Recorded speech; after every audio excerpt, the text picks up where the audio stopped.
नमस्कार, मैं हयात मेहर। आप देखना शुरू कर चुके हो द बवाल। पहलगाम हमले के बाद भारत सरकार द्वारा सिंधु जल समझौते को स्थगित किए जाने के फैसले ने पश्चिमी राजस्थान की उम्मीदों को जमा कर दिया है। सिंधु, चिनाब, झेलम, रावी, व्यास, सतलुज और घग्गर नदियों का जो पानी अब तक पाकिस्तान की ओर बहता था, अब उन्हीं नदियों के जल को पश्चिमी राजस्थान के किसानों के उपयोग में लाने की संभावना बन रही है। ओसिया विधायक भैराराम सियोल ने इस ऐतिहासिक मौके को भांपते हुए राजस्थान के 50 से अधिक जनप्रतिनिधियों के साथ मिलकर प्रधानमंत्री नरेंद्र मोदी को पत्र लिखा है। इस पत्र में मांग की गई है कि इन नदियों का जल पश्चिमी राजस्थान तक पहुंचाया जाए। आज के इस वीडियो में हम बात करेंगे कैसे सिंधु नदी का पानी पहुंचने से पश्चिमी राजस्थान की किस्मत बदल सकती है। पश्चिमी राजस्थान में दूर दूर तक रेतीले धोरे हैं और पीने के पानी के लिए लोगों को कई किलोमीटर तक पैदल चलना पड़ता है।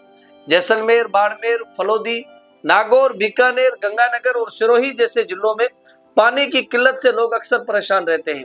यहाँ की जनता हर साल तपती धूप में टैंकरों और जोहड़ों की आस में जीती है। किसानों को जो भी फसलों के लिए पर्याप्त पानी नहीं मिल पाता है। ऐसे में अब सिंधु जल समझौते को स्थगित किए जाने के बाद पश्चिमी राजस्थान के लोगों में एक नई उम्मीद जगी है।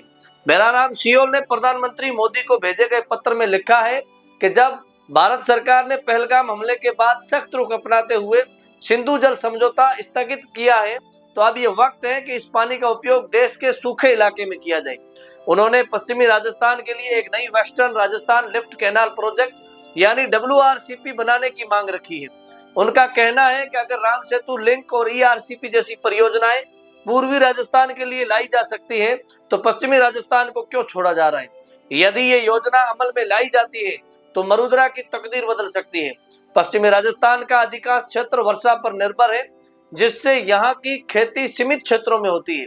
अगर नहरी पानी इन इलाकों तक पहुँचता है तो कृषि उत्पादन में कई गुना बढ़ोतरी हो सकती है। किसानों को 2 वक्त की रोटी के लिए दिल्ली या दूसरे शहरों की तरफ रुख नहीं करना पड़ेगा और वो अपने ही खेतों में रोजगार पाकर सम्मान से जीवन जी सकेंगे। इस मांग के समर्थन में अब केवल एक विधायक नहीं बल्कि राजस्थान के तमाम सांसद और विधायक एकजुट हो रहे हैं। किसान, व्यापारी और सामाजिक संगठन सभी चाहते हैं कि सिंधु का जल राजस्थान में बहे और उसका लाभ भारत के सबसे सूखे प्रदेश को मिले।